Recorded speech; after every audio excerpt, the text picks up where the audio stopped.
नमस्ते, मैं हूं किशोर अजवाणी। घड़ी इशारा कर रही है 9 बजे रात का। वक्त 100 बात की एक बात का। 100 बात की एक बात में आज 5 राज्यों में विधानसभा चुनाव के लिए वोटिंग खत्म होने के बाद आए एग्जिट पोल के नतीजों में बीजेपी को काफी अच्छी खबरें मिल रही हैं। राजस्थान में बीजेपी की सरकार बनने के संकेत मिल रहे हैं एग्जिट पोल के मुताबिक, यानी हर 5 साल बाद सरकार बदलने वाला राजस्थान का रिवाज बना रह सकता है। अलग अलग एजेंसियों के एग्जिट पोल में उधर दावा किया गया कि मध्य प्रदेश में भी बीजेपी बहुमत हासिल कर सकती है। उधर छत्तीसगढ़ में भूपेश बघेल की अगुवाई में एक बार फिर कांग्रेस की सरकार जरूर बनने के संकेत मिल रहे हैं, लेकिन बहुमत काफी कम होता दिख रहा है और बीजेपी को अच्छी बढ़त दिख रही है पिछली बार के मुकाबले। जबकि तेलंगाना में हुए विधानसभा चुनाव में एग्जिट पोल में पहली बार कांग्रेस सबसे बड़ी पार्टी बनकर उभर सकती है, ऐसा दिख रहा है। 5 राज्यों के चुनावों के एग्जिट पोल आ गए हैं।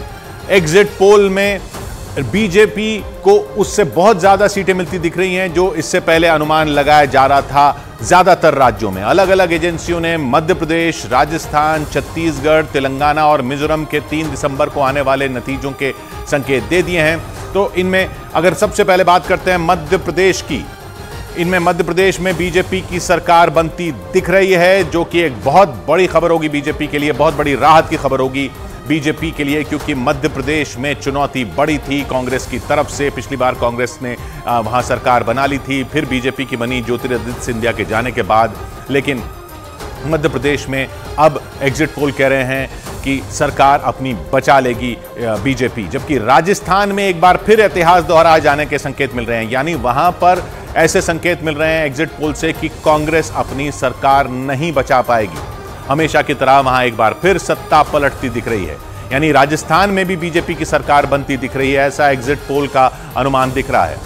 छत्तीसगढ़ में एग्जिट पोल में कांग्रेस जीतती तो दिख रही है, लेकिन उसे इतनी आसान जीत मिलती नहीं दिख रही जैसी 2018 में मिली थी। 2018 में छत्तीसगढ़ में कांग्रेस के पास 68 सीटें थी, जबकि बीजेपी के पास महज 15 सीटें थीं, लेकिन इस बार दोनों के बीच फासला काफी कम रह सकता है, ऐसा एग्जिट पोल बता रहे हैं। वहीं 2014 में बने नए राज्य तेलंगाना में कांग्रेस सत्ता में वापसी कर सकती है, लेकिन बीआरएस जो केसीआर की पार्टी है वो भी सत्ता के करीब जा सकती है अगर मुकाबला कांटे का हो गया आखिरी दौर में। तो यानी ज्यादातर एग्जिट पोल में, राजस्थान की बात में, ज्यादातर एग्जिट पोल में बीजेपी की सरकार बनने के संकेत मिले। ज्यादातर पोल ऐसे हैं जो राजस्थान में बीजेपी को बहुमत दिलाने की बात कर रहे हैं। जन की बात एजेंसी का एग्जिट पोल कहता है कि बीजेपी को राजस्थान में 199 सीट में, कुल वहां पर 200 सीटें हैं, एक सीट पर चुनाव नहीं हुआ, 199 के नतीजे आने हैं। जन की बात का एग्जिट पोल कहता है कि 100 से 122 बीजेपी को मिल सकती हैं सीटें, जबकि कांग्रेस सिर्फ 62 से 85 तक रह सकती है, यानी ज्यादा से ज्यादा 85 और अन्य को 14 से 15। अगर 100 से नीचे बीजेपी गई तो ये अन्य जो हैं वो अहम हो सकते हैं। इसके अलावा पी मार्क का एग्जिट पोल कहता है कि बीजेपी को 105 से 125 सीटें मिल जाएंगी, यानी पूर्ण बहुमत मिल जाएगा। कांग्रेस 69 से 81 पर रहेगी और अन्य 5 से 15, यानी कम से कम बीजेपी को कम से कम 105 सीटें। जबकि ईटीजी का एग्जिट पोल कहता है कि बीजेपी को 108 से 128 सीटें मिल सकती हैं, 108 से 128 सीटें मिल सकती हैं, यानी अच्छी तरह से बहुमत मिल सकता है।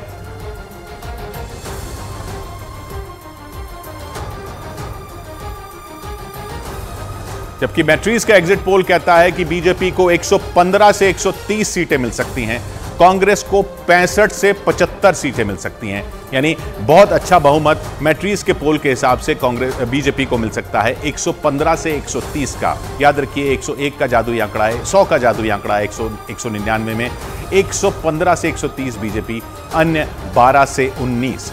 अलग अलग एजेंसियों के पोल कहते हैं। अगली एजेंसी का पोल अगर देखें,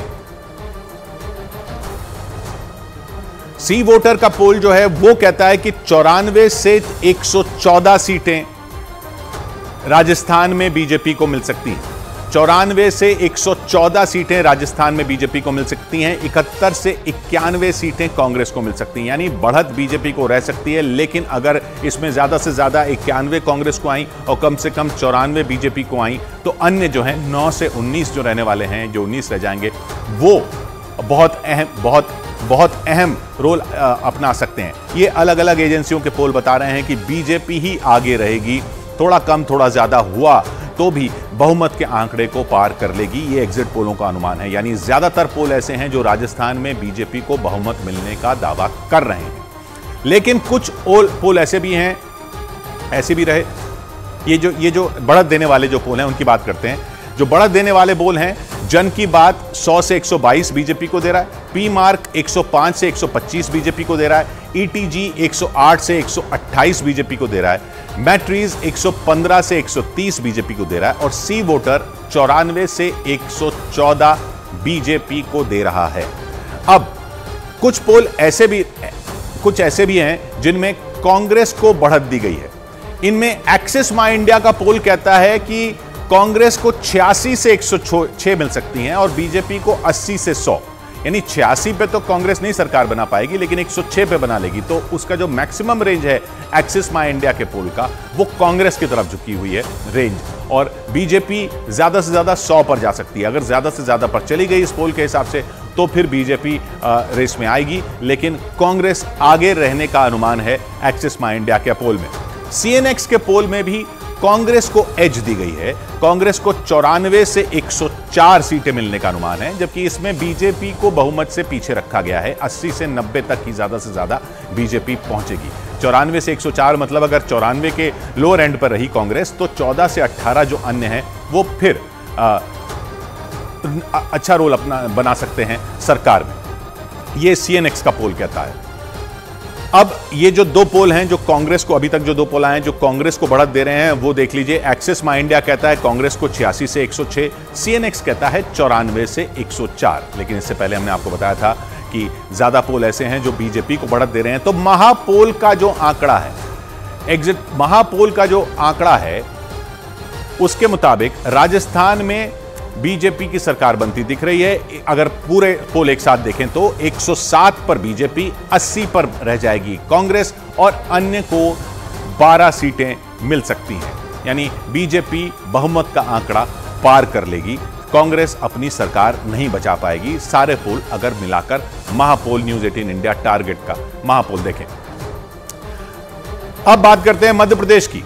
मध्य प्रदेश में ज्यादातर पोल जो हैं वो, कुछ पोल ऐसे भी हैं जो हालांकि बीजेपी को दे रहे, कांग्रेस को दे रहे हैं, लेकिन ज्यादातर पोल जो हैं, जैसे एक्सिस माई इंडिया का पोल जो है वो बीजेपी को 140 से 162 दे रहा है, कांग्रेस को 68 से 90, 230 सीटों की विधानसभा, ध्यान रखिए। 115 116, 115 आधा हुआ, 116 पे सरकार बनेगी। तो एक्सिस माई इंडिया का पोल कहता है कि बीजेपी आराम से फिर से सरकार बना लेगी 140 से 162 तक सीटें लेकर। मैट्रीज का पोल जो है वो कहता है कि बीजेपी को 118 से 130 सीटें मिलेंगी, यानी कांग्रेस 97 से 107 पर ही रह जाएगी, 116 के आंकड़े से नीचे, और बीजेपी अगर अपने न्यूनतम भी रही इस रेंज में तो 118 पर रहेगी, वो भी बहुमत का आंकड़ा है। सीएनएक्स का जो पोल है वो भी बीजेपी को बहुत अच्छी बढ़त दे रहा है। वो 140 से 159 सीटें बीजेपी के पक्ष में बता रहा है और कांग्रेस के पक्ष में सिर्फ 70 से 80 सीटें बता रहा है। तो 230 में 140 से 159, यानी सीएनएक्स भी कह रहा है कि बीजेपी वहां फिर से सरकार बता। पोलस्टैट का पोल मध्य प्रदेश के लिए, पोलस्टैट का पोल 106 से 116 दे रहा है, यानी 116 का जो आंकड़ा है वो बीजेपी को, लेकिन कांग्रेस को 111 से 121। ये वो पोल है जो कांग्रेस को बढ़त दे रहा है,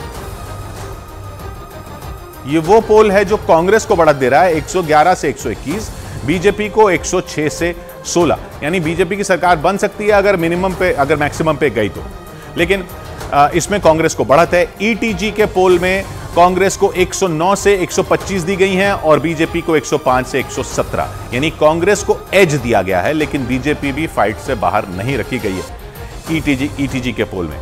जन की बात का पोल जो है वो भी कांग्रेस को बढ़त दे रहा है, एज दे रहा है, लेकिन बीजेपी को भी लगभग वैसी ही एज, मतलब बिल्कुल कांटे की टक्कर बता रहा है। 102 से 125 कांग्रेस और 100 से 123 बीजेपी, यानी किसी की भी सरकार बन सकती है, ये जन की बात का पोल कहता है। तो सारे पोल जो हैं वो एक साथ देखिए, जो बढ़त बीजेपी को बढ़त देने वाले पोल हैं वो हैं Matrize, today's Chanakya, Axis My India और सीएनएक्स।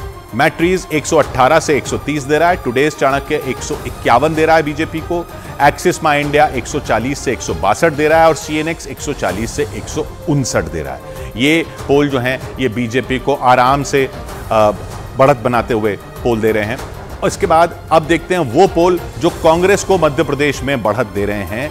जो कांग्रेस को बढ़त दे रहे हैं वो पोल स्टैट 106 से माफ कीजिएगा 111 से 121, ईटीजी 109 से 125 और जन की बात 102 से 125। जन की बात 102 से 125। तो ये जो भी आप देखें कि कांग्रेस को जो बढ़त दे रहे हैं वो बहुत ज्यादा बढ़त नहीं दे रहे हैं, बहुत थोड़ी बढ़त दे रहे हैं, एज दे रहे हैं। और ऐसे पोल हैं जिनमें बीजेपी की सरकार भी बनी तो भी उसकी रेंज में है, लेकिन बीजेपी के जो पोल हैं वो बिल्कुल क्लियर बढ़त दे रहे हैं। अब पूरा जो महापोल अगर देखें, सारे आंकड़े मिलाकर देखें, सब पोल का निचोड़ देखें तो 130 पर बीजेपी पहुंचती है और 97 पर कांग्रेस, अन्य को 3। 130 पर बीजेपी आराम से फिर से सत्ता में वापसी कर सकती है। उधर छत्तीसगढ़ के एग्जिट पोल में कांग्रेस जीतती तो दिख रही है, लेकिन उसे इतनी आसानी से जीत नहीं दिख रही है जैसी 2018 में मिली थी। 2018 में छत्तीसगढ़ में कांग्रेस के पास 68 सीटें थी 90 में, जबकि बीजेपी के पास महज 15 सीटें थी। लेकिन इस बार दोनों के बीच फासला काफी कम रह सकता है। छत्तीसगढ़ में फासला काफी कम रह सकता है। तो छत्तीसगढ़ के पोल पर नजर डाल लेते हैं। जन की बात में छत्तीसगढ़ का पोल क्या कहता है? जन की बात में कहते हैं कि 90 सीटों में 42 से 53, देखिए 46 का यहां पर आंकड़ा है जिस पे सरकार बनेगी, तो 42 से 53 कांग्रेस और 34 से 45 बीजेपी। यानी बिल्कुल कांटे की टक्कर यहां पर दिख रही है, यानी बिल्कुल कांटे की टक्कर दिख रही है। और उधर एक्सिस बाय इंडिया जो 90 सीट का छत्तीसगढ़ का पोल है उसमें कहता है 40 से 50 कांग्रेस और 36 से 46 बीजेपी। यानी यहां पर भी बीजेपी की भी सरकार बन सकती है एक्सिस माय इंडिया के पोल की रेंज में, और कांग्रेस की भी बन सकती है। यानी 40 से 50 और 36 से 46 दोनों बिल्कुल कांटे की टक्कर। जबकि कुछ वक्त पहले ये बहुत बड़ी बढ़त बताई जा रही थी कांग्रेस को छत्तीसगढ़ में, यानी बीजेपी ने बहुत बड़ी वापसी की है छत्तीसगढ़ में इतनी रेंज में आकर। सीएनएक्स का पोल जो है वो क्या कहता है वो देखिए। सीएनएक्स का पोल कहता है 46 से 56 कांग्रेस और 30 से 40 बीजेपी। 46 से 56 कांग्रेस को और 30 से 40 बीजेपी को। 46 से 56 कांग्रेस, यानी कि आराम से कांग्रेस सरकार बना लेगी, सीएनएक्स का पोल कहता है, और बीजेपी 30 से 40 पे रहकर काफी करीब पहुंच जाएगी। लेकिन याद रखिए कांग्रेस को बहुत बड़ी बढ़त थी छत्तीसगढ़ में, 68 सीटें जीती थी पिछली बार। सी वोटर का पोल देखिए क्या कहता है। सी वोटर का पोल कहता है कि कांग्रेस 41 से 53 पर रहेगी, यानी बढ़त तो रहेगी, लेकिन बीजेपी भी 36 से 48 पर रहेगी। यानी छत्तीसगढ़ के ज्यादातर पोल जो हैं वो ये दिखा रहे हैं कि कांग्रेस सरकार को अगर एज भी है तो बहुत थोड़ी सी एज है। इसलिए ये 41 से 53 में भी सरकार बन सकती है रेंज जो है, और 36 से 48 में अगर अपर रेंज में रहे बीजेपी के सी वोटर के पोल में तो वो भी सरकार बना सकती है। मैट्रीज का पोल देखिए क्या कहता है छत्तीसगढ़ की 90 सीटों के बारे में। 44 से 52 कांग्रेस को और 34 से 42 बीजेपी को। यानी फिर कांटे की टक्कर, लेकिन कांग्रेस आगे, सरकार बनाने की स्थिति में कांग्रेस, यह कहता है मैट्रीज का पोल। और टुडेज चाणक्य का पोल, एग्जिट पोल, कह रहा है कि कांग्रेस को 57 सीटें और बीजेपी को 33। यानी ये टुडेज चाणक्य का पोल कांग्रेस को क्लियर विक्ट्री दे रहा है। 57 सीटों में मतलब बड़ी बढ़त दे रहा है। 40 पर सरकार बननी है तो 57, और बीजेपी काफी पीछे सरकार बनाने से 33। ईटीजी का पोल, जो ईटीजी का एग्जिट पोल भी बढ़त कांग्रेस को दे रहा है 48 से 56, यानी 46 के आंकड़े से काफी कंफर्टेबली ऊपर, यानी पूर्ण बहुमत आराम से मिलता हुआ। लेकिन बीजेपी की अच्छी बढ़त पिछली बार के मुकाबले, लेकिन ज्यादा से ज्यादा 40 पर जाएगी। ज्यादातर पोल कांग्रेस को एज दे रहे हैं, लेकिन बीजेपी को अच्छी बढ़त दे रहे हैं पिछली बार के मुकाबले। तो सारे पोल अगर एक साथ छत्तीसगढ़ के देखें, छत्तीसगढ़ की 90 सीटों के पोल अभी देखें, तो जन की बात कांग्रेस को 42 से 53 दे रहा है, एक्सिस माई इंडिया 40 से 50, सीएनएक्स 46 से 56, सी वोटर 41 से 53। ये सारे पोल जो हैं ये कांग्रेस को बढ़त दे रहे हैं। तो कुल मिला के जो टारगेट महापोल है, जो न्यूज़ 18 इंडिया का पूरा महापोल निचोड़ छत्तीसगढ़ के 90 सीटों का, वो कहता है कि कांग्रेस 50 सीटों के साथ सरकार बना लेगी और बीजेपी 38 सीटों के साथ अच्छी चुनौती देते हुए सरकार बनाने से पीछे रह जाएगी। तो यहां से जरूर कांग्रेस को अच्छी खबर मिलती दिख रही है, जबकि राजस्थान और मध्य प्रदेश में ऐसा नहीं दिख रहा है। उधर 2014 में बने नए राज्य तेलंगाना में कांग्रेस सत्ता में वापसी कर सकती है, ये एग्जिट पोल बता रहे हैं। जन की बात का एग्जिट पोल कहता है तेलंगाना की 119 सीटों में कि कांग्रेस 48 से 64 सीटें जीत सकती है, जबकि बीआरएस, केसीआर की पार्टी बीआरएस 40 से 55 पर ही रह सकती है। देखिए यहां पर 60 सीटों पर सरकार बनानी है, यानी अगर कांग्रेस लोअर रेंज में रही तो सरकार बनाने से चूक जाएगी और बीआरएस करीब पहुंच जाएगी। याद रखिए एआईएमआईएम बीआरएस के साथ है, तो 4 से 7 सीटें जो एमआईएम की हैं, असदुद्दीन ओवैसी की पार्टी एआईएमआईएम की, वो बीआरएस के साथ मिलकर सरकार बनाने की स्थिति में आ जाएंगी अगर कांग्रेस लोअर रेंज में रहती है। बीजेपी 7 से 13 है जन की बात के पोल में, 119 सीटें हैं। उधर पीएसजी का पोल तेलंगाना के बारे में कहता है कि कांग्रेस 49 से 54 पर रहेगी और बीआरएस 53 से 58 पर, यानी ये बीआरएस को एज दे रहा है क्योंकि एआईएमआईएम की 6 से 7 सीटें मिलाकर वो 60 के आंकड़े को पार कर लेगी, ये पीएसजी का पोल कहता है। तो ऐसा नहीं है कि कांग्रेस की सरकार हर पोल में बन रही है तेलंगाना में, कई पोल ऐसे हैं, ज्यादातर पोल तो कांटे की टक्कर दिखा ही रहे हैं, लेकिन कई पोल ऐसे हैं जो कह रहे हैं कि बीआरएस बहुमत के आंकड़े को पार कर लेगी, उसके चांसेस ज्यादा हैं, एज ज्यादा है। सीएनएक्स का पोल देखिए तेलंगाना के बारे में क्या कह रहा है। 119 सीटों में सीएनएक्स का पोल कहता है कि कांग्रेस 63 से 79 सीटें जीतकर पूर्ण बहुमत ले लेगी। अब सीएनएक्स का पोल ऐसा है जो बाकी दो पोल से अलग दिख रहा है। बीजेपी तो यहां पर 0 से 2 दिख रही है, लेकिन बीआरएस यहां 31 से 47 पर ही दिख रही है। बीआरएस ने एक तरह से क्लीन स्वीप किया था पिछली बार 119 सीटों में और कांग्रेस कहीं नहीं थी। कांग्रेस का 63 से 79 पर पहुंचना सीएनएक्स के पोल के आंकड़े अगर नतीजों में तब्दील होते हैं तो एक बहुत बड़ी कामयाबी मानी जाएगी। चाणक्य का पोल, टुडेज चाणक्य का पोल तेलंगाना के बारे में कहता है कि कांग्रेस 71 सीटें जीत लेगी और बीआरएस सिर्फ 33 पर रह जाएगी। 71 सीटें कांग्रेस को टुडेज चाणक्य के पोल में, इसका मतलब कांग्रेस बहुत आराम से वहां पर सरकार बना लेगी। यानी एक दो पोल जरूर ऐसे हैं जो बीआरएस को सरकार बनाने के करीब दिखा रहे हैं, लेकिन टुडेज चाणक्य जैसे पोल भी हैं जो बीआरएस को सिर्फ 33 सीटों पर समेट रहे हैं। 60 के बहुमत के मुकाबले सिर्फ 33 पर बीआरएस बहुत पीछे रह जाएगी। तो महापोल जो है तेलंगाना का, वो फिर कांग्रेस को ज्यादा बढ़त दे रहा है 63 सीटों के साथ। 60 पर बहुमत है, 63 पर कांग्रेस बहुमत का आंकड़ा पार कर लेगी और 44 बीआरएस के और 5 एमआईएम के मिला के 49 पर पीछे रह जाएंगे, ऐसा महापोल कहता है। यानी कांग्रेस लौटती तो दिख रही है, लेकिन सांसें अटकी रहेंगी जब तक आखिरी नतीजे नहीं आ जाते। ये सारे राज्यों की बात हो गई। अब राजस्थान की अगर फिर से बात करें, एग्जिट पोल से जो संकेत मिल रहे हैं उसके मुताबिक राजस्थान में बीजेपी की सरकार बनती दिख रही है। तो बीजेपी राजस्थान में क्या दिख रहा है तस्वीर, वो देख लीजिए। राजस्थान में जन की बात कांग्रेस को 62 से 85 दे रहा है, लेकिन बीजेपी को 100 से 122, पी मार्क 105 से 125, ईटीजी में 108 से 128 और मैट्रीज में 115 से 130, सी वोटर में 94 से 114। यानी ये बीजेपी की सरकार यहां पर बनती दिख रही है राजस्थान में। और कांग्रेस को बढ़त देने वाले जो पोल हैं वो एक्सिस माई इंडिया 86 से 106 और सीएनएक्स 94 से 104 कांग्रेस को बढ़त देने वाले पोल। तो महापोल राजस्थान का जो है वो ये कहता है कि बीजेपी 107 सीटों के साथ आराम से सरकार बना लेगी, कांग्रेस 80 सीटों पर सिमट कर रह जाएगी और सरकार बनाने से पीछे रह जाएगी।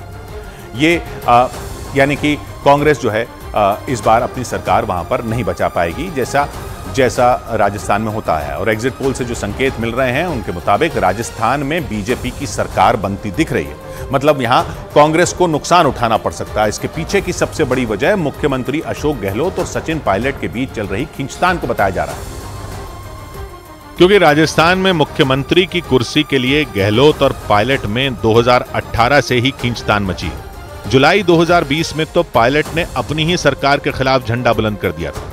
पार्टी के 19 विधायकों के दम पर पायलट ने गहलोत सरकार को गिराने के संकेत भी दिए थे।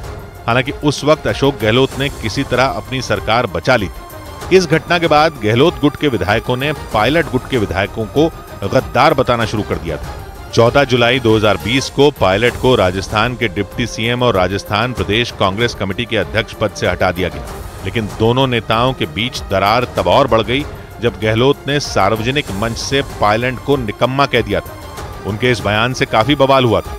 हालांकि इस चुनाव से पहले कांग्रेस आलाकमान ने दोनों नेताओं के बीच आपसी मनमुटाव खत्म करने का दावा किया था, लेकिन सूत्र बताते हैं कि टिकट बंटवारे के मुद्दे पर भी गहलोत और पायलट के बीच बात नहीं बन पाई थी। इसीलिए यह माना जा रहा है कि इन दोनों नेताओं की आपसी लड़ाई से राजस्थान में कांग्रेस की सत्ता जाने के संकेत मिल रहे हैं। और इस एग्जिट पोल से यह भी संकेत मिल रहे हैं कि राजस्थान में गुर्जर समुदाय ने भी कांग्रेस का साथ छोड़ दिया है, क्योंकि राज्य में 24 ऐसी सीटें हैं जिन पर गुर्जर समुदाय के मतदाता निर्णायक भूमिका में। और पिछली विधानसभा चुनाव में इन 24 में 17 सीट पर कांग्रेस को जीत मिली थी, जबकि बीजेपी के खाते में सिर्फ 4 सीटें आई थी। 3 सीटें अन्य के खाते में गई थी। बताया जाता है कि गुर्जर समुदाय की इन सीटों पर सचिन पायलट का अच्छा खासा प्रभाव है, लेकिन मुख्यमंत्री अशोक गहलोत के साथ कई साल से चल रही खींचतान की वजह से गुर्जर समुदाय के लोगों ने कांग्रेस का साथ छोड़ दिया। संकेत ये मिल रहे हैं कि सचिन पायलट की उपेक्षा की वजह से नाराज गुर्जर समुदाय के लोगों ने इस चुनाव में कांग्रेस को वोट ही नहीं दिया, और इसी वजह से यह माना जा रहा है कि गुर्जर समुदाय के वोटों के चिटकने की वजह से कांग्रेस को इस चुनाव में बड़ा नुकसान हो सकता है। और तो और एग्जिट पोल के आंकड़े ये भी संकेत दे रहे हैं कि राजस्थान में बीजेपी की वापसी कराने में प्रधानमंत्री नरेंद्र मोदी एक बार फिर तुरुप का इक्का साबित हो सकते हैं। मतलब चुनाव प्रचार के आखिरी दिनों में उनकी ताबड़तोड़ रैलियों की वजह से राजस्थान की पूरी बाजी ही पलट सकती है। और माना जा रहा है कि इसी वजह से राजस्थान में कांग्रेस को काफी नुकसान उठाना पड़ सकता है। इस विधानसभा चुनाव में प्रधानमंत्री मोदी ने राजस्थान में 14 रैलियों और 2 रोड शो के जरिए 200 में 102 सीटों को कवर किया। इस दौरान प्रधानमंत्री ने कांग्रेस पर जमकर प्रहार किए। जयपुर की एक रैली में उन्होंने कन्हैयालाल हत्याकांड का जिक्र करते हुए कांग्रेस की सरकार पर आतंकियों का साथ देने का आरोप लगाया। इसी तरह प्रधानमंत्री ने सचिन पायलट के साथ किए गए व्यवहार को लेकर कांग्रेस पर निशाना साधा था। ये परिवार ऐसा है कि राजेश जी को तो सजा दी, उसके बेटे को भी सजा देने में पड़े हुए हैं। लेकिन प्रधानमंत्री की इन रैलियों के अलावा लाल डायरी भी कांग्रेस का खेल बिगाड़ सकती है। ये लाल डायरी कांग्रेस से निकाले गए विधायक राजेंद्र गुढ़ा ने विधानसभा में लहराई थी। उन्होंने इस डायरी के कुछ हिस्से भी सार्वजनिक किए थे, जिसमें उन्होंने अपनी ही सरकार पर बीजेपी विधायकों को खरीदने का आरोप लगाया था। हालांकि चुनाव जीतने के लिए कांग्रेस ने पिछले कुछ महीनों में राज्य में योजनाओं का अंबार लगा दिया। चुनाव से चंद रोज पहले 7 गारंटियां लेकर आई। वो इन गारंटियों के सहारे चुनावी वैतरणी को पार करना चाहती थी, लेकिन प्रधानमंत्री नरेंद्र मोदी के करिश्मे के आगे कांग्रेस की नाव डूब सकती है। उधर मध्य प्रदेश में बीजेपी की सरकार बनती दिख रही है। ज्यादातर पोल में बीजेपी की सरकार बनने का दावा किया गया है। महापोल के जो आंकड़े हैं वो देखिए, मध्य प्रदेश के जो बढ़त देने वाले पोल हैं, मैट्रीज जो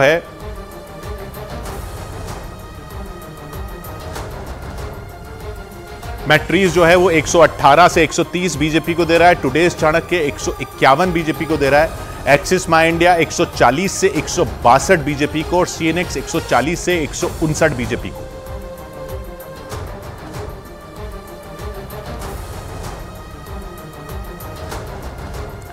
कांग्रेस को बढ़त देने वाले जो पोल हैं वो पोल स्ट्रैट के हैं। 111 से 121, ईटीजी का 109 से 125 और जन की बात का 102 से 125।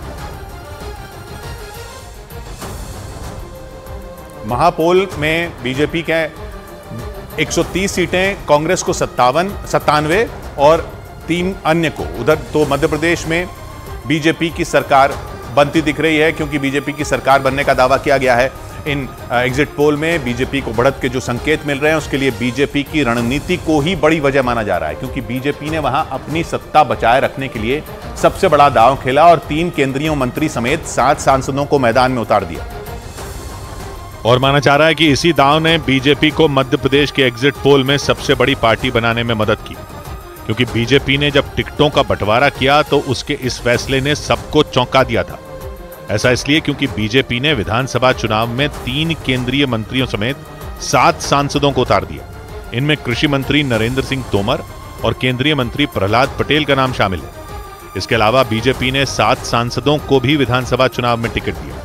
और एग्जिट पोल जिस तस्वीर की तरफ इशारा कर रहे हैं उसे देखकर लग रहा है कि बीजेपी का ये पैंतरा उसके लिए फायदेमंद साबित हुआ।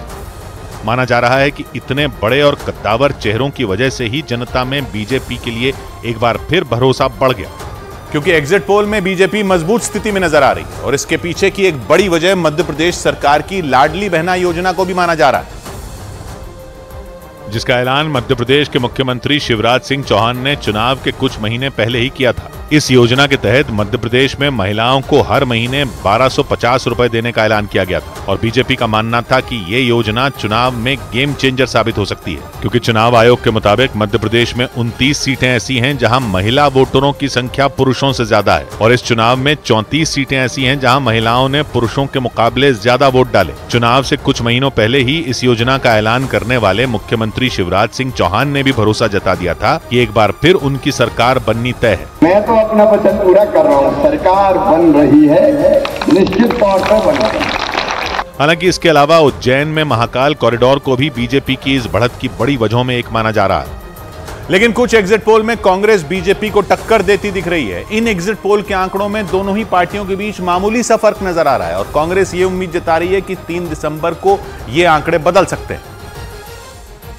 मतलब कांग्रेस को इस बात का भरोसा है कि वो 2018 की तरह ही इस बार भी शिवराज सिंह चौहान को कुर्सी से उतारने में कामयाब हो जाएगी, क्योंकि 2018 के चुनाव में कांग्रेस ने 114 सीटों पर जीत हासिल की थी और उस वक्त सत्ता में बैठी बीजेपी के हाथ सिर्फ 109 सीटें लगी थी। इसके बाद कांग्रेस ने मायावती की पार्टी बीएसपी और निर्दलीय विधायकों के साथ मिलकर मध्य प्रदेश में सरकार बना ली थी।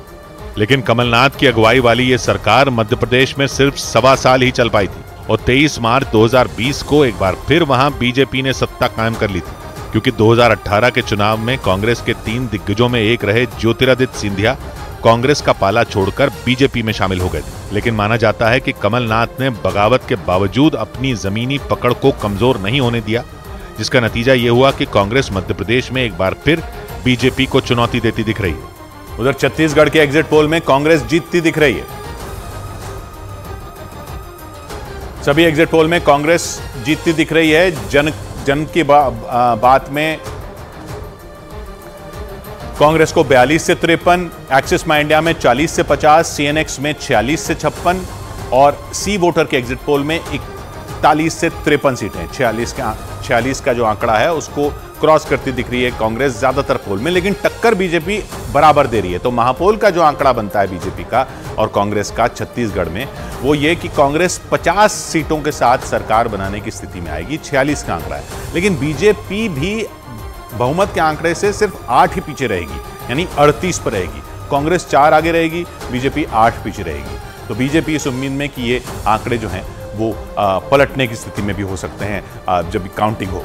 तो एग्जिट पोल में छत्तीसगढ़ में एक बार फिर कांग्रेस की सरकार बनती दिखाई दे रही है। ज्यादातर एग्जिट पोल में वहां भूपेश बघेल की सरकार बनने के संकेत मिल रहे हैं, जिसका मतलब है कि छत्तीसगढ़ में भूपेश बघेल की वापसी हो सकती है।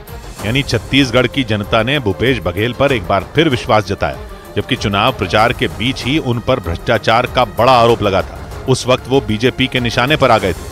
ईडी ने उन पर ऑनलाइन बेटिंग ऐप महादेव मामले में पैसे लेने का आरोप लगाया था। दावा किया गया था कि इस ऐप के प्रमोटरों के जरिए मुख्यमंत्री भूपेश बघेल को 508 करोड़ रुपए दिए गए। लेकिन एग्जिट पोल जिस तरह के संकेत दे रहे हैं उससे तो यही लगता है कि भूपेश बघेल अपनी साफ सुथरी छवि को भुनाने में कामयाब रहे। जनता ने उनके 5 साल के काम पर विश्वास जताया। साथ ही चुनाव से ठीक पहले कांग्रेस ने वहां की कलह को भी खत्म कर दिया। भूपेश बघेल के सामने बार बार चुनौती खड़ी कर रहे टीएस सिंहदेव को डिप्टी सीएम बनाकर उन्हें साधने का काम किया गया था। माना जा रहा है कि यह भी कांग्रेस की सरकार की वापसी के संकेत की एक बड़ी वजह है। तेलंगाना में भी कांग्रेस को जीत मिलती दिख रही है। तेलंगाना के ज्यादातर पोल जो हैं वो कांग्रेस को बढ़त बता रहे हैं, लेकिन बहुत टाइट बढ़त है क्योंकि 60 है आंकड़ा सरकार बनाने का। और टुडेज चाणक्य के पोल में कांग्रेस को 63 सीटें मिलती दिख रही हैं, जबकि बीआरएस और एआईएमआईएम मिलाकर 49 सीटें बन रही हैं, 44 और 5। तो 63 जो है वो सिर्फ 3 ज्यादा है 60 के बहुमत के आंकड़े से। तो उसके बाद इस बार के एग्जिट पोल में कांग्रेस की जबरदस्त वापसी के संकेत मिल रहे हैं, क्योंकि अगर वापसी होती है तेलंगाना में तो जबरदस्त ही होगी। यानी 2018 के चुनाव के बाद फर्श पर आ चुकी कांग्रेस तेलंगाना में बंपर वापसी कर सकती है। और के चंद्रशेखर राव की सत्ताधारी पार्टी बीआरएस को करारी शिकस्त दे सकती है। कर्नाटक जीतकर दक्षिण के किले में सेंध लगाने वाली कांग्रेस ने तेलंगाना में भारत जोड़ो यात्रा और गारंटी के आजमाए हुए फॉर्मूले का इस्तेमाल किया। कांग्रेस में प्रदेश अध्यक्ष ए रेवंत रेड्डी और दूसरे कांग्रेसी नेताओं ने केसीआर के 10 साल के शासन को चुनावी मुद्दा बनाया। मुख्यमंत्री को चुनौती देने के लिए रेवंत रेड्डी ने कामारेड्डी विधानसभा सीट से ताल ठोक दी, जबकि कामारेड्डी सीट को बीआरएस का मजबूत किला माना जाता है। आंध्र प्रदेश से हटकर तेलंगाना जून 2014 में नया राज्य बना था। 2018 के विधानसभा चुनाव में कांग्रेस 19 सीट जीतकर दूसरे नंबर पर थी, लेकिन 2023 में बाजी पूरी तरह पलटती हुई नजर आ रही। एग्जिट पोल संकेत दे रहे हैं कि कांग्रेस ने 10 साल की सत्ता को उखाड़ फेंकने में कामयाबी हासिल कर ली। यानी 5 राज्यों में वो चुनाव में राजस्थान और मध्य प्रदेश से बीजेपी के लिए अच्छी खबर आई एग्जिट पोल में, जबकि छत्तीसगढ़ में भी बीजेपी कांग्रेस को तगड़ा नुकसान पहुंचाती दिखी। तेलंगाना से कांग्रेस के लिए अच्छी खबर आ सकती है। तो मध्य प्रदेश में महापोल का आंकड़ा कहता है कि बीजेपी 130 के साथ सरकार बना लेगी, जहां पर 116 पर सरकार बननी है। छत्तीसगढ़ में महापोल का आंकड़ा कहता है कि 50 सीटों के साथ कांग्रेस सरकार बना लेगी, जहां 46 पर सरकार बननी है। राजस्थान में जहां 100 पर सरकार बननी है, वहां 106 के साथ बीजेपी सरकार बना लेगी। लेकिन तेलंगाना में जहां 60 सीटों पर सरकार बनानी है, वहां पर कांग्रेस 63 सीटों पर रहेगी और सरकार बना लेगी और बीआरएस पीछे रह जाएगी। मिजोरम की अगर बात करें तो मिजोरम में महापोल का आंकड़ा कहता है कि एमएनएफ 17 सीटों के साथ 40 के टोटल में 20 है सरकार बनाने का आंकड़ा। तो सरकार किसी की बनती नहीं दिख रही है। 17 सीटों के साथ एमएनएफ सबसे आगे और जोराम पीपल्स मूवमेंट 15 सीटों के साथ दूसरे नंबर पर और कांग्रेस 7 पर। तो अगर मिजोरम में अगर यही नतीजों में बदलता है आंकड़ा, तो सरकार बनाने के लिए लोगों को मिलना पड़ेगा, साथ देना पड़ेगा। एमएनएफ को अगर बीजेपी का साथ भी मिलता है तो भी 18 ही पहुंचता है। यानी अगर ऐसे आंकड़े रहे तो या तो जेडपीएम और कांग्रेस मिलकर वहां पर सरकार बना सकती है। तो बहुत दिलचस्प रहने वाला है, कांटे की टक्कर रहने वाली है मिजोरम में भी। उधर बड़ी खबर आई पाकिस्तान से भारत आई अंजू उर्फ फातिमा से जुड़ी। 4 महीने बाद राजस्थान की रहने वाली अंजू भारत लौट आई हैं। अंजू के वापस आने के बाद अमृतसर में पंजाब पुलिस और दूसरी जांच एजेंसियों ने उनसे लंबी पूछताछ की। दावा किया गया कि पूछताछ में अंजू ने पाकिस्तान से भारत लौटने का अपना मकसद भी बताया। पंजाब पुलिस के सूत्रों के मुताबिक पूछताछ में अंजू ने बताया कि वो अपने बच्चों के लिए भारत वापस आई हैं और वो उन्हें अपने साथ पाकिस्तान ले जाना चाहती हैं। सूत्र बताते हैं कि अंजू ने पाकिस्तान की पुलिस और वहां की खुफिया एजेंसियों से किसी भी तरह के संबंध होने की बात से इनकार कर दिया। अंजू के मुताबिक पाकिस्तान में शादी करने के लिए पहले उन्होंने अपना धर्म बदला और फिर खैबर पख्तूनख्वा के रहने वाले अपने प्रेमी नसरुल्लाह से शादी की। हालांकि उनके पास नसरुल्लाह के साथ शादी करने से जुड़ा कोई दस्तावेज नहीं मिला, लेकिन उनका दावा है कि वो नसरुल्लाह के साथ शादी करके बेहद खुश है। राजस्थान के अलवर जिले की रहने वाली अंजू इसी साल 21 जुलाई को टूरिस्ट वीजा पर पाकिस्तान चली गई थी, लेकिन 4 महीने बाद वो अटारी वाघा बॉर्डर के रास्ते पाकिस्तान से भारत लौट आए। लेकिन भारत में दाखिल होते ही अंजू को पंजाब पुलिस अपने साथ अमृतसर ले गई। वहां पंजाब पुलिस के साथ साथ दूसरी जांच एजेंसियों ने भी उनसे कई घंटों तक पूछताछ की। पंजाब पुलिस के सूत्रों के मुताबिक इस लंबी पूछताछ के दौरान अंजू ने यह दावा किया कि वो प्यार के लिए सरहद पार यानी पाकिस्तान गई थी और उनका पाकिस्तान की पुलिस और वहां की जांच एजेंसियों से कोई लेना देना नहीं है। सूत्र ये बताते हैं कि अंजू ने पूछताछ के दौरान पाकिस्तान जाने के बाद इस्लाम कबूल कर लिया और फिर खैबर पख्तूनख्वा के रहने वाले अपने प्रेमी नसरुल्लाह से शादी कर ली। हालांकि अंजू नसरुल्लाह के साथ शादी से जुड़ा कोई दस्तावेज पुलिस को नहीं दिखा पाई। यही नहीं, पूछताछ के दौरान उन्होंने पाकिस्तान से भारत लौटने का अपना मकसद भी बताया। सूत्रों के मुताबिक उनका मकसद भारत में रहने वाले अपने पति अरविंद से तलाक लेना और अपने बच्चों को लेकर पाकिस्तान लौटना है। हालांकि ये बात साफ नहीं है कि उनके बच्चे पाकिस्तान जाना चाहते हैं या नहीं, लेकिन अंजू का दावा है कि पाकिस्तान जाकर और नसरुल्लाह के साथ शादी करके वो बेहद खुश हैं। पाकिस्तान से जाने से पहले अंजू राजस्थान के भिवाड़ी में अपने पति अरविंद और 2 बच्चों के साथ रहती थी। लेकिन आरोप है कि वो अपने पति और बच्चों को बिना बताए 21 जुलाई को टूरिस्ट वीजा पर पाकिस्तान चली गई थी। बाद में पता चला कि अंजू ने खैबर पख्तूनख्वा के रहने वाले नसरुल्लाह से निकाह कर लिया। उस दौरान दोनों के प्री वेडिंग शूट और शादी की तस्वीरें भी सामने आई थी। लेकिन 4 महीने तक वहां रहने के बाद एक रोज पहले अंजू अटारी वाघा बॉर्डर के रास्ते भारत आ गई। पूछताछ के बाद वो अमृतसर से दिल्ली के लिए रवाना हुई। इस दौरान उन्होंने ये दावा किया कि वो पाकिस्तान जाकर बेहद खुश हैं। कोई दिक्कत नहीं, मैं हैप्पी हूँ। अमृतसर से दिल्ली पहुंचने के बाद एक बार फिर मीडिया के लोगों ने अंजू को घेर लिया, लेकिन इस बार उन्होंने मीडिया के सामने कुछ भी कहने से इनकार कर दिया।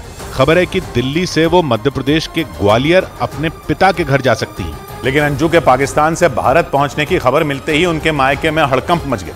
खबर है कि अंजू के गांव में उनके घुसने पर भी पाबंदी लगा दी गई है। अंजू का मायका यानी उनके पिता का घर मध्य प्रदेश के ग्वालियर जिले में है और वहां के बौना गांव में अंजू के पिता का घर है। लेकिन जैसे ही पाकिस्तान से अंजू के भारत आने की खबर आई, गांव के लोगों का गुस्सा 7वें आसमान पर पहुंच गया। अंजू के पाकिस्तान जाने से नाराज लोगों ने उनके गांव में घुसने पर भी पाबंदी लगा दी। गांव वालों का आरोप है कि अंजू ने न सिर्फ अपने परिवार को धोखा दिया, बल्कि उन्होंने अपने देश से भी गद्दारी की। नहीं, हमने तो पहले भी मना कर दिया था उनके पिताजी से भी, माताजी से। नहीं आएगी तो हम यहाँ उनको आने नहीं देंगे। गांव के लोगों ने अंजू के पाकिस्तान जाकर शादी करने के फैसले को शर्मनाक बताया। लोगों ने यहां तक कह दिया कि अगर अंजू ने गांव में कदम भी रखा तो उनके घर वालों को भी गांव से बाहर कर दिया जाएगा। यहाँ देश कानूनी बिल्कुल नहीं आना चाहते, हम उसको, इसके माँ बाप को और निकाल देंगे।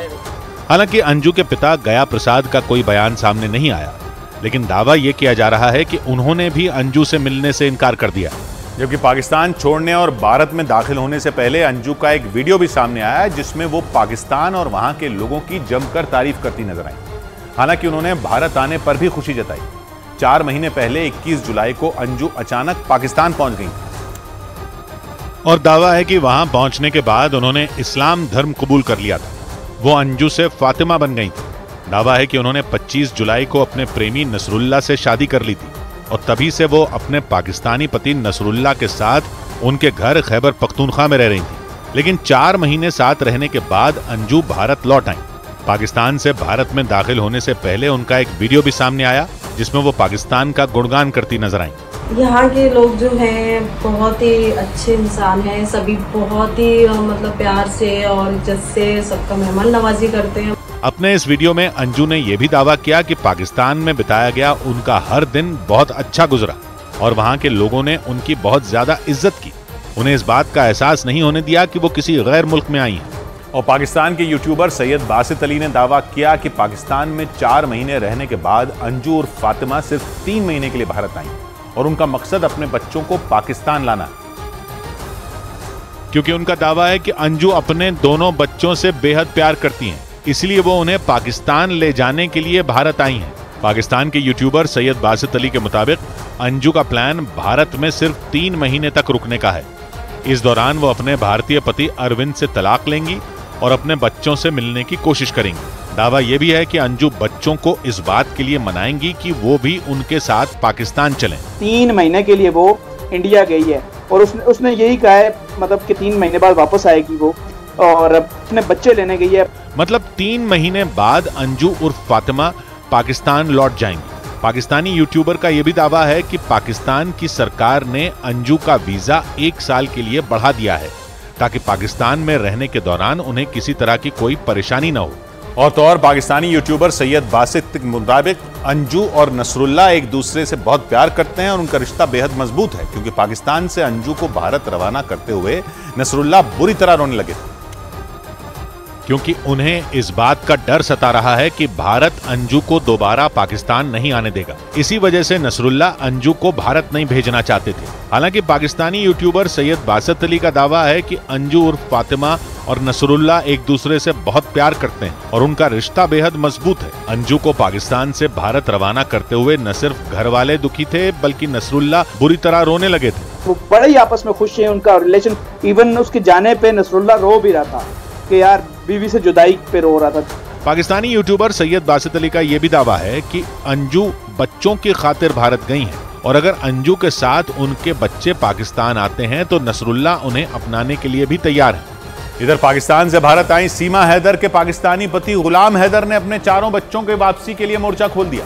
सऊदी अरब से पाकिस्तान लौटने के बाद गुलाम हैदर ने पाकिस्तान की सरकार से अपने बच्चों को वापस लाने की अपील कर दी और इसके लिए उन्होंने बाकायदा सोशल मीडिया पर एक वीडियो भी जारी किया। उस वीडियो में गुलाम हैदर ने पाकिस्तान की सरकार, वहां के आर्मी चीफ और वहां के चीफ जस्टिस से अपने बच्चों को भारत से लाने की गुहार लगाई। हालांकि अपने इस वीडियो में उन्होंने एक बार भी अपनी पत्नी सीमा हैदर का जिक्र तक नहीं किया। तो मैं खुद कुछ नहीं कर सकता इसलिए कि ये दूसरा मुल्क है, दूसरे देश में है, हुकूमत मेरी मदद करे, मेरे बच्चों को वापस करे।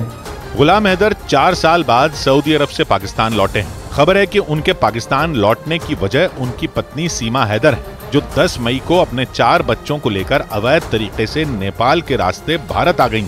सीमा हैदर का दावा है कि वो अपने प्रेमी सचिन मीणा के लिए भारत आई हैं और दोनों नेपाल में शादी भी कर चुके हैं और वो किसी भी कीमत पर भारत से पाकिस्तान नहीं जाना चाहती। सीमा हैदर का आरोप है कि पाकिस्तान में रहने के दौरान गुलाम हैदर उनसे मारपीट और बुरा बर्ताव करते थे। इसी वजह से वो हर हाल में उनसे पीछा छुड़ाना चाहती थी। और इसी दौरान ऑनलाइन गेम पबजी पर उनकी मुलाकात दिल्ली के नजदीक ग्रेटर नोएडा के रहने वाले सचिन मीणा से हुई। दोनों के बीच पहले दोस्ती हुई और फिर थोड़े ही दिनों में दोनों ने शादी करने का फैसला कर लिया। सीमा हैदर का दावा है कि 10 मई को भारत आने से पहले उन्होंने सचिन मीणा से नेपाल में मुलाकात की थी और वहीं पर दोनों ने एक दूसरे से शादी कर ली थी, क्योंकि गुलाम हैदर उनके साथ मारपीट और बुरा बर्ताव करते थे। लेकिन सऊदी अरब से लौटे गुलाम हैदर ने सीमा हैदर के इन आरोपों को नकार दिया। जॉब के लिए सऊदी अरब गया था और उसके बाद 10 मई को बच्चों को भी लेकर भारत गई, न जाने क्या मसला है। गुलाम हैदर ने दावा किया कि वो कई बार भारत सरकार से अपने बच्चों को वापस भेजने की गुहार लगा चुके हैं, लेकिन वहां से उन्हें कोई जवाब नहीं मिला। इसी वजह से उन्होंने पाकिस्तान की हुकूमत से बच्चों को भारत से लाने की अपील की। उधर बड़ी खबर आई खालिस्तानी आतंकी गुरपतवंत सिंह पन्नू से जुड़ी। भारत के विदेश मंत्रालय ने अमेरिका के उस आरोप को सिरे से खारिज कर दिया जिसमें कहा गया कि भारत ने अमेरिका में खालिस्तानी आतंकी पन्नू की हत्या की साजिश रची थी। भारत सरकार ने 2 टूक कहा कि खालिस्तानी आतंकी गुरपतवंत सिंह की हत्या की कोशिश में भारत का कोई लेना देना नहीं। भारत सरकार ने साफ कर दिया कि इस मामले की जांच के लिए 18 नवंबर को ही एक हाई लेवल जांच समिति का गठन किया गया था। अमेरिका में रहने वाले निखिल गुप्ता नाम के भारतीय नागरिक पर खालिस्तानी आतंकी गुरपतवंत सिंह पन्नू की हत्या की साजिश रचने का आरोप है कि निखिल गुप्ता ने गुरपतवंत सिंह पन्नू की हत्या के लिए सुपारी दी थी और अमेरिका के अखबार द वॉशिंगटन पोस्ट में छपी एक रिपोर्ट के मुताबिक निखिल गुप्ता ने अमेरिका के एक शूटर को गुरपतवंत सिंह पन्नू की हत्या के लिए सुपारी दी थी। न्यूयॉर्क पुलिस की 15 पन्नों की चार्जशीट का हवाला देकर अखबार ने दावा किया कि निखिल गुप्ता भारत की खुफिया एजेंसी के एक अफसर के संपर्क में भी था। लेकिन खालिस्तानी आतंकी गुरपतवंत सिंह पन्नू की हत्या की साजिश में किसी भी तरह से भारत का हाथ होने के आरोपों को विदेश मंत्रालय ने सिरे से खारिज कर दिया। High level inquiry committee has been constituted to look into all the relevant aspects of the matter and necessary follow-up action will be taken based on the findings of the inquiry committee. New York police की chargesheet के आधार पर the Washington post ने जो report छापी उसके मुताबिक एक भारतीय अफसर के कहने पर निखिल गुप्ता ने अमेरिका में एक अपराधी से पन्नू की हत्या के लिए संपर्क किया था, लेकिन असल में वो अमेरिकी सुरक्षा एजेंसी का एक एजेंट था। चार्जशीट के मुताबिक उस एजेंट ने निखिल की पहचान एक और एजेंट से कराई जिसने पन्नू का मर्डर करने की बात कही। न्यूयॉर्क पुलिस की चार्जशीट में दावा किया गया कि हत्या के लिए 1 लाख अमेरिकी डॉलर यानी भारतीय रुपयों में करीब 83 लाख रुपए में डील हुई थी और 15,000 डॉलर यानी करीब 12 लाख रुपए दिए भी गए थे। हालांकि न्यूयॉर्क पुलिस की तरफ से इन आरोपों के लिए कोई सबूत नहीं पेश किया गया। वहीं भारत सरकार की तरफ से यह साफ किया जा चुका है कि मामले की जांच हो रही है। इसके साथ ही भारत के विदेश मंत्रालय ने अमेरिका से मिले इनपुट के आधार पर एक्शन लेने का भरोसा भी दे दिया। और इसके अलावा भारत के विदेश मंत्रालय ने यह भी साफ कर दिया कि यह भारत सरकार की नीति के बिल्कुल खिलाफ है। We have said, and let me reiterate, that this is also contrary to government policy. इस दौरान भारत के विदेश मंत्रालय ने यह भी दोहराया कि खालिस्तानी आतंकी गुरपतवंत सिंह पन्नू विदेश में बैठकर भारत के खिलाफ साजिश रचता है अमेरिका के डिपार्टमेंट ऑफ जस्टिस के मुताबिक निखिल गुप्ता को चेक रिपब्लिक के अधिकारियों ने 30 जून को गिरफ्तार किया था। बाद में प्रत्यर्पण संधि के तहत उसे अमेरिका लाया गया था। न्यूयॉर्क पुलिस की चार्जशीट में लिखा गया है कि आरोपी निखिल गुप्ता को पन्नू के अलावा भी कई लोगों की हत्या करने के लिए कहा गया था और इस काम के बदले उसके खिलाफ भारत में चल रहे केस खत्म करने का ऑफर दिया गया था। हालांकि इन आरोपों पर भी पुलिस की तरफ से एक भी सबूत पेश नहीं किया गया। उधर बड़ी खबर आई वेस्ट बैंक में इजराइल की सेना के एक्शन से जुड़ी। फिलिस्तीन ने आरोप लगाया कि इजराइल की सेना ने वेस्ट बैंक के जनीन में फायरिंग कर 2 बच्चों की जान ले ली। यही नहीं, आरोप है कि इजरायली सैनिकों ने वहां की सड़कों को बुलडोजर से खोद दिया। साथ ही वहां रहने वाले सैकड़ों शरणार्थियों को हथियारों का डर दिखाकर घर छोड़ने पर मजबूर कर दिया। ऐसे में माना जा रहा है कि गाजा पट्टी के बाद वेस्ट बैंक का जनीन शहर युद्ध का नया मैदान बनता जा रहा है, क्योंकि इजराइल और हमास की जंग की शुरुआत से ही वेस्ट बैंक के जनीन शहर में इजराइल की सेना कई बार छापे मार चुकी है। उसका मानना है कि जनीन में भी हमास के सैकड़ों लड़ाके छिपे हो सकते हैं, जिनकी तलाश में एक बार फिर इजराइल की सेना ने वेस्ट बैंक के जनीन शहर में बड़ा ऑपरेशन चलाया। जनीन शहर इजराइल के कब्जे वाले वेस्ट बैंक के उत्तर में है, जहां 2 लाख से ज्यादा शरणार्थी रहते हैं। लेकिन फिलिस्तीन ने आरोप लगाया कि इस कार्रवाई के दौरान इजरायली सेना ने जनीन में 2 बच्चों की हत्या कर दी। फिलिस्तीन ने इन हमलों के वीडियो भी जारी किए, जिनमें एक वीडियो में कुछ बच्चे सड़क पर किसी हमले से बचने की कोशिश करते दिखाई दिए। तभी उनमें एक बच्चा जो सफेद रंग की कार के बगल में खड़ा था, वो पीछे की तरफ भागने लगा, लेकिन उसने भागने के लिए 2-3 कदम ही बढ़ाए थे कि उस पर हमला हो गया। गोली लगते ही वो बच्चा जमीन पर गिर गया, जिसके बाद उस कार की दूसरी तरफ छिपा एक दूसरा बच्चा उसकी मदद के लिए पहुंचा।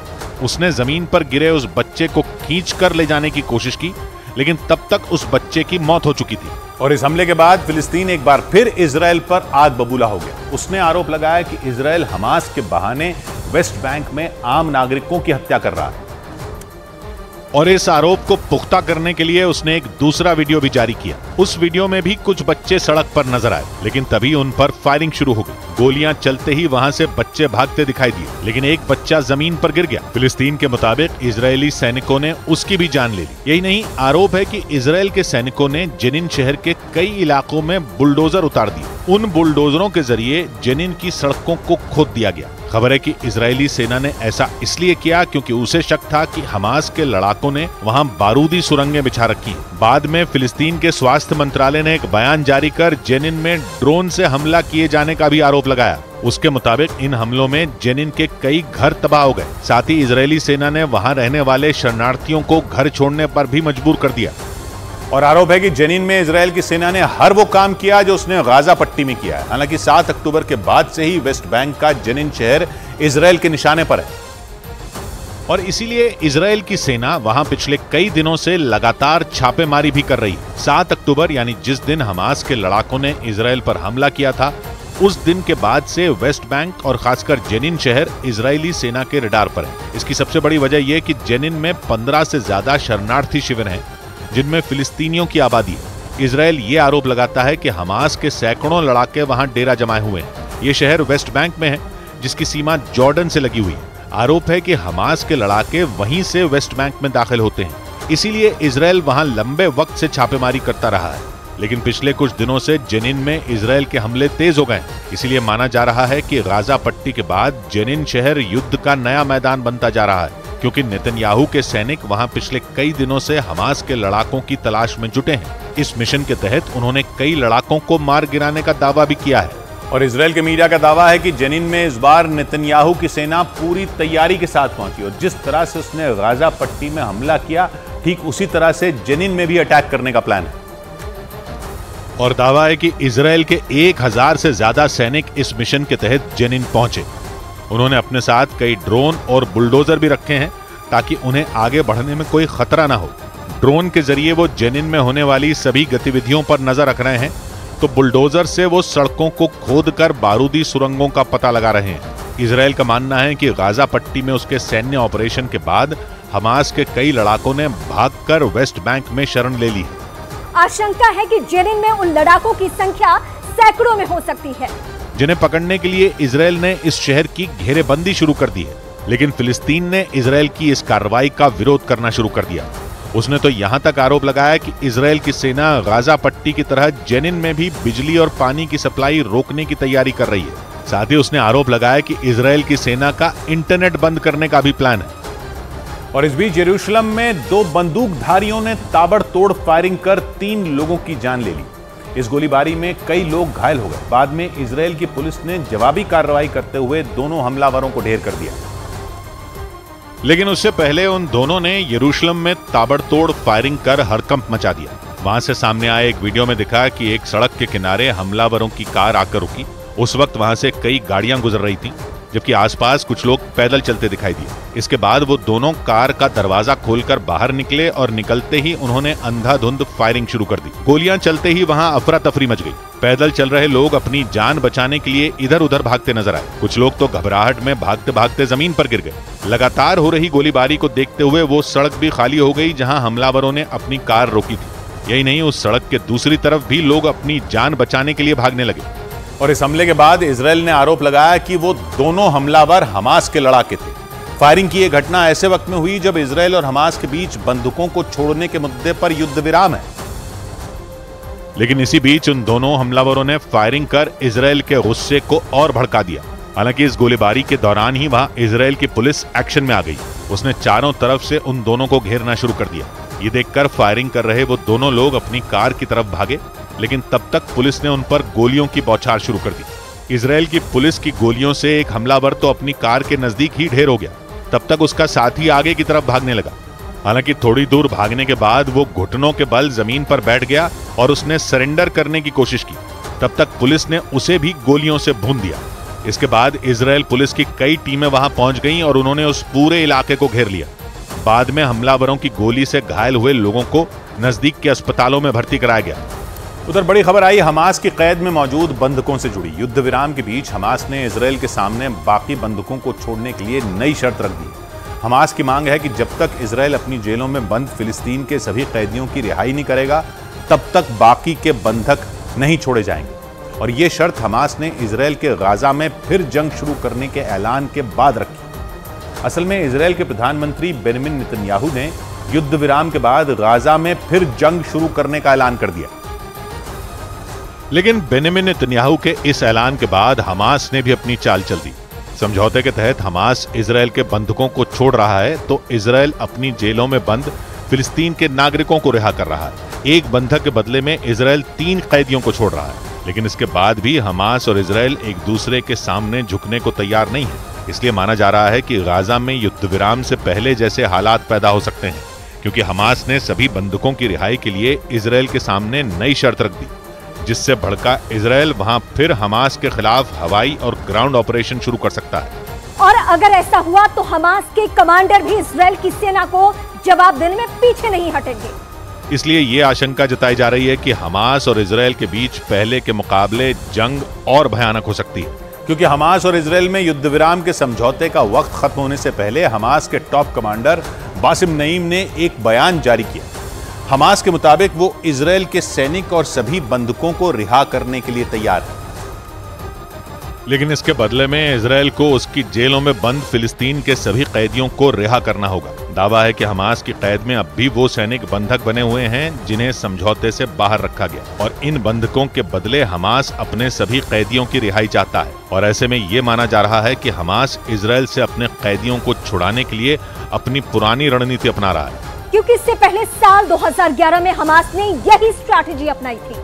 उस वक्त इजरायल के एक सैनिक को छोड़ने के बदले हमास ने फिलिस्तीन के 100 कैदियों की रिहाई करवाई थी। और एक बार फिर हमास के टॉप कमांडर बासिम नईम ने बंधकों की रिहाई के बदले सभी कैदियों को छोड़ने के लिए इजरायल के सामने शर्त रखकर उसे घेरने की कोशिश की। दावा है कि मौजूदा वक्त में इजरायल की अलग अलग जेलों में करीब 7000 से ज्यादा फिलिस्तीन के कैदी बंद हैं, जिनमें ज्यादातर लोगों के हमास से जुड़े होने का दावा किया जा रहा है। हालांकि एक रोज पहले ही हमास ने अपनी कैद से 16 बंधकों को रिहा कर दिया। इन बंधकों को 7 अक्टूबर को हमास के लड़ाके अपने साथ ले गए थे, और युद्ध विराम के समझौते के तहत हमास ने उन बंधकों को रिहा कर दिया। बताया गया कि रिहा हुए बंधकों में महिलाएं और बच्चे शामिल हैं। इजरायल के अलावा इस समझौते के तहत रूस और थाईलैंड के भी कई नागरिकों को छोड़ा गया। खबर है कि पिछले 5 से 6 दिनों में हमास अब तक करीब 100 बंधकों को रिहा कर चुका है, लेकिन अब भी हमास की कैद में बड़ी संख्या में लोग बंधक बने हुए हैं, जिन्हें छुड़ाना इजराइल की सेना के लिए चुनौती साबित हो सकता है, क्योंकि बाकी बंधकों की रिहाई के लिए हमास इजराइल के सामने नई शर्त रख चुका है।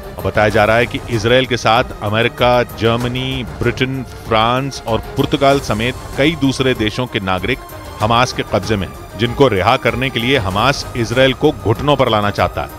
इसलिए यह माना जा रहा है कि हमास और इजराइल के बीच युद्ध विराम खत्म होते ही एक बार फिर गाजा में भीषण जंग छिड़ सकती है, क्योंकि हमास ने इजराइल के सामने बंधकों को छोड़ने के लिए नई शर्त रख दी है। लेकिन इजराइल की सेना भी हमास की धमकियों से डरने वाली नहीं है। असल में हमास और इजराइल के बीच हुए समझौते के तहत पहले 4 दिनों के युद्ध विराम का ऐलान किया गया था, लेकिन युद्ध विराम को और 2 दिन के लिए बढ़ा दिया गया, जिसका मतलब यह था कि इजराइल की सेना और हमास के लड़ाके एक दूसरे पर हमले नहीं करेंगे। इसी दौरान बंधकों को छोड़ने के बदले में इजराइल फिलिस्तीन के कैदियों को रिहा कर रहा है।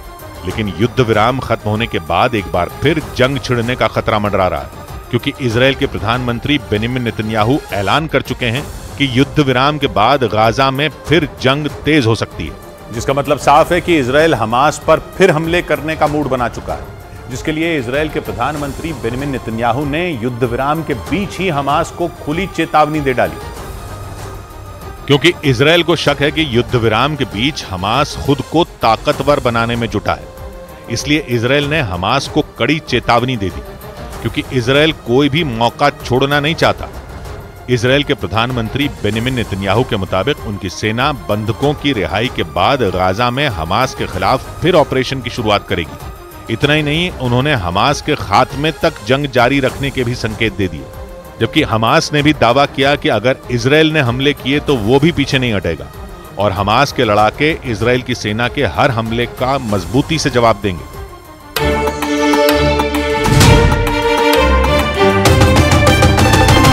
It's time to break free. Break away to the greens. Start again and just let it all go. With JK Tyre's Ranger 80. JK Tyre, total control. ये नया इंडिया, नए नजरिए का इंडिया, जहां लोगों का नंबर 1 भरोसा बनता है वो जो उनके मुद्दे, उनकी आवाज निडर होकर उठाता है, लोगों की नंबर 1 पसंद बनता है वो जो सिर्फ रफ्तार नहीं जिम्मेदारी पर भी विश्वास रखता है। देश का नंबर 1 न्यूज चैनल बनता है वो जो देश हित और जनहित दोनों को सर्वोपरि समझता है। न्यूज़ 18 इंडिया, नए इंडिया का नया number 1 news channel. It's time to break free. Break away to the greens. Start again and just let it all go. With JK Tyre's Ranger 80. JK Tyre, total control. 5 राज्यों के चुनावों के exit poll आ गए हैं। Exit poll में BJP को उससे बहुत ज्यादा सीटें मिलती दिख रही हैं जो इससे पहले अनुमान लगाया जा रहा था। ज्यादातर राज्यों में अलग अलग एजेंसियों ने मध्य प्रदेश, राजस्थान, छत्तीसगढ़, तेलंगाना और मिजोरम के 3 दिसंबर को आने वाले नतीजों के संकेत दे दिए हैं। तो इनमें अगर सबसे पहले बात करते हैं मध्य प्रदेश की, इनमें मध्य प्रदेश में बीजेपी की सरकार बनती दिख रही है, जो कि एक बहुत बड़ी खबर होगी बीजेपी के लिए, बहुत बड़ी राहत की खबर होगी बीजेपी के लिए, क्योंकि मध्य प्रदेश में चुनौती बड़ी थी कांग्रेस की तरफ से। पिछली बार कांग्रेस ने वहां सरकार बना ली थी, फिर बीजेपी की बनी ज्योतिरादित्य सिंधिया के जाने के बाद। लेकिन मध्य प्रदेश में अब एग्जिट पोल कह रहे हैं कि सरकार अपनी बचा लेगी बीजेपी, जबकि राजस्थान में एक बार फिर इतिहास दोहराए जाने के संकेत मिल रहे हैं। यानी वहां पर ऐसे संकेत मिल रहे हैं एग्जिट पोल से कि कांग्रेस अपनी सरकार नहीं बचा पाएगी। हमेशा की तरह वहां एक बार फिर सत्ता पलटती दिख रही है, यानी राजस्थान में भी बीजेपी की सरकार बनती दिख रही है, ऐसा एग्जिट पोल का अनुमान दिख रहा है। छत्तीसगढ़ में एग्जिट पोल में कांग्रेस जीतती तो दिख रही है, लेकिन उसे इतनी आसान जीत मिलती नहीं दिख रही जैसी 2018 में मिली थी। 2018 में छत्तीसगढ़ में कांग्रेस के पास 68 सीटें थी, जबकि बीजेपी के पास महज 15 सीटें थीं। लेकिन इस बार दोनों के बीच फासला काफी कम रह सकता है, ऐसा एग्जिट पोल बता रहे हैं। वहीं 2014 में बने नए राज्य तेलंगाना में कांग्रेस सत्ता में वापसी कर सकती है, लेकिन बीआरएस जो केसीआर की पार्टी है वो भी सत्ता के करीब जा सकती है अगर मुकाबला कांटे का हो गया आखिरी दौर में तो। यानी ज्यादातर एग्जिट पोल में, राजस्थान की बात में, ज्यादातर एग्जिट पोल में बीजेपी की सरकार बनने के संकेत मिले। ज्यादातर पोल ऐसे हैं जो राजस्थान में बीजेपी को बहुमत दिलाने की बात कर रहे हैं। जन की बात की एग्जिट पोल, जन की बात एजेंसी का एग्जिट पोल कहता है कि बीजेपी को राजस्थान में 199 सीट में, कुल वहां पर 200 सीटें हैं, एक सीट पर चुनाव नहीं हुआ, 199 के नतीजे आने हैं।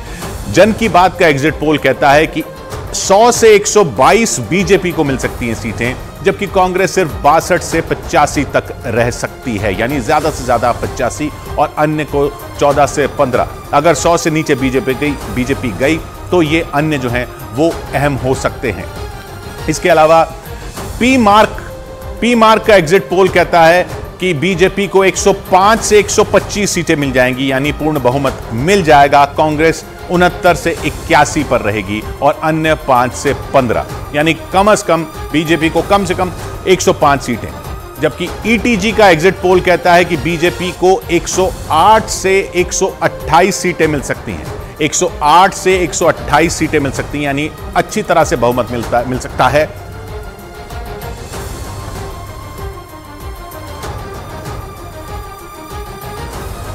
जबकि मैट्रिक्स का एग्जिट पोल कहता है कि बीजेपी को 115 से 130 सीटें मिल सकती हैं, कांग्रेस को 65 से 75 सीटें मिल सकती हैं, यानी बहुत अच्छा बहुमत मैट्रिक्स के पोल के हिसाब से बीजेपी को मिल सकता है 115 से 130 का। याद रखिए 101 का जादुई आंकड़ा है, 100 का जादुई आंकड़ा है, 199 में 115 से 130 बीजेपी, अन्य 12 से 19। अलग अलग एजेंसियों के पोल कहते हैं। अगली एजेंसी का पोल अगर देखें, सी वोटर का पोल जो है वो कहता है कि 94 से 114 सीटें राजस्थान में बीजेपी को मिल सकती हैं। 94 से 114 सीटें राजस्थान में बीजेपी को मिल सकती हैं, 71 से 91 सीटें कांग्रेस को मिल सकती हैं, यानी बढ़त बीजेपी को रह सकती है। लेकिन अगर इसमें ज्यादा से ज्यादा 91 कांग्रेस को आई और कम से कम 94 बीजेपी को आई तो अन्य जो है 9 से 19 जो रहने वाले हैं, जो 19 रह जाएंगे, वो बहुत अहम रोल अपना सकते हैं। ये अलग अलग एजेंसियों के पोल बता रहे हैं कि बीजेपी ही आगे रहेगी, थोड़ा कम थोड़ा ज्यादा हुआ तो भी बहुमत के आंकड़े को पार कर लेगी, ये एग्जिट पोलों का अनुमान है। यानी ज्यादातर पोल ऐसे हैं जो राजस्थान में बीजेपी को बहुमत मिलने का दावा कर रहे हैं। लेकिन कुछ पोल ऐसे भी हैं, ऐसे भी रहे, ये जो बढ़त देने वाले जो पोल हैं उनकी बात करते हैं। जो बढ़त देने वाले पोल हैं, जन की बात 100 से 122 बीजेपी को दे रहा है, पी मार्क 105 से 125 बीजेपी को दे रहा है, ईटीजी 108 से 128 बीजेपी को दे रहा है, मैट्रीज 115 से 130 बीजेपी को दे रहा है और सी वोटर 94 से 114 बीजेपी को दे रहा है। अब कुछ पोल ऐसे भी हैं जिनमें कांग्रेस को बढ़त दी गई है। इनमें एक्सिस माई इंडिया का पोल कहता है कि कांग्रेस को 86 से 106 मिल सकती हैं और बीजेपी को 80 से 100, यानी 86 पे तो कांग्रेस नहीं सरकार बना पाएगी, लेकिन 106 पे बना लेगी। तो उसका जो मैक्सिमम रेंज है एक्सिस माई इंडिया के पोल का, वो कांग्रेस की तरफ झुकी हुई है रेंज, और बीजेपी ज्यादा से ज्यादा 100 पर जा सकती है। अगर ज्यादा से ज्यादा पर चली गई इस पोल के हिसाब से तो फिर बीजेपी रेस में आएगी, लेकिन कांग्रेस आगे रहने का अनुमान है एक्सिस माई इंडिया के पोल में। सीएनएक्स के पोल में भी कांग्रेस को एज दी गई है, कांग्रेस को 94 से 104 सीटें मिलने का अनुमान है, जबकि इसमें बीजेपी को बहुमत से पीछे रखा गया है। 80 से 90 तक ही ज्यादा से ज्यादा बीजेपी पहुंचेगी। 94 से 104 मतलब अगर 94 के लोअर एंड पर रही कांग्रेस तो 14 से 18 जो अन्य हैं वो फिर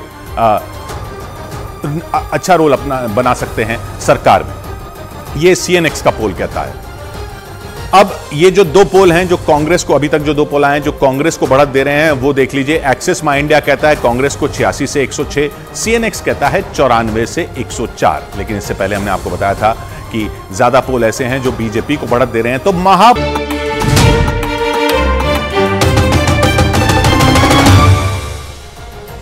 उधर बड़ी खबर आई उत्तर कोरिया और अमेरिका में बढ़े तनाव से जुड़ी। उत्तर कोरिया ने अमेरिका पर किम जोंग उन की हत्या की साजिश रचने का आरोप लगा दिया।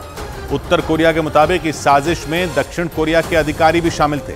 उत्तर कोरिया ने आरोप लगाया कि अमेरिका ने CIA के अधिकारियों को यह जिम्मेदारी सौंपी थी, लेकिन अमेरिका का यह प्लान फेल हो गया। उत्तर कोरिया के मुताबिक अमेरिका ने रेडियो एक्टिव जहर से किम जोंग उन की हत्या कर उन्हें सत्ता से हटाने का प्लान तैयार किया था, जिसके लिए अमेरिका ने अपनी खुफिया एजेंसी CIA यानी सेंट्रल इंटेलिजेंस एजेंसी को लगाया था। आरोप है कि उत्तर कोरिया के शासक किम जोंग उन CIA के निशाने पर थे। भले ही अमेरिका ताकतवर देश हो, लेकिन उत्तर कोरिया उसकी धमकियों से डरता नहीं। इतना ही नहीं, वो अपने दुश्मन दक्षिण कोरिया और उसका साथ देने वाले देशों को भी लगातार चेतावनी देता आया। लेकिन इस बीच उसने अमेरिका पर किम जोंग उन की हत्या की साजिश रचने का आरोप लगा दिया।